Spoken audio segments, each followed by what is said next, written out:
দুর্নীতি দমন কমিশন দুদকের মামলায় সাজাপ্রাপ্ত শেখ হাসিনা সহ অন্যদের বাংলাদেশে ফিরিয়ে আনতে ভারতের সঙ্গে যোগাযোগ করা হচ্ছে বলে জানিয়েছেন সংস্থাটির মহাপরিচালক আক্তার হোসেন। অন্যদিকে একটি মামলায় সাবেক স্বরাষ্ট্রমন্ত্রী আসাদুজ্জামান খান কামালের পরিবারের বিরুদ্ধে চার্জশিটের অনুমোদন হয়েছে বলেও জানান তিনি। রাজধানীর পূর্বাঞ্চলের প্লট জালিয়াতির 4 মামলায় ক্ষমতাচ্যুত প্রধানমন্ত্রী শেখ হাসিনাকে মোট 26 বছর কারাদণ্ড দিয়েছেন বিচারিক আদালত।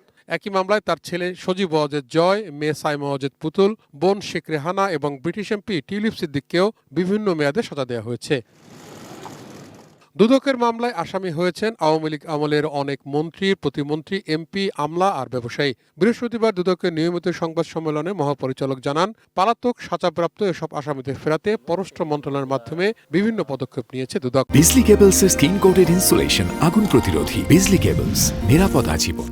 দুর্নীতি দমন কমিশনের পক্ষ থেকে পররাষ্ট্র মন্ত্রণালয়কে আমাদের সাথে যেসব দেশের এক্সট্রাডিশন ট্রিটি রয়েছে সেই ট্রিটির আলোকে সাজাপ্রাপ্ত আসামিদেরকে ফেরত আনার উদ্যোগ নেওয়া হয়েছে। এদিন 22 কোটি টাকার অবৈধ সম্পদ এবং 87 কোটি টাকার সন্দেহজনক লেনদেনের অভিযোগে সাবেক মন্ত্রী আসাদুজ্জামান খান কামাল, তার স্ত্রী, সন্তানের বিরুদ্ধেও চার্জশিটের অনুমোদন দিয়েছে কমিশন।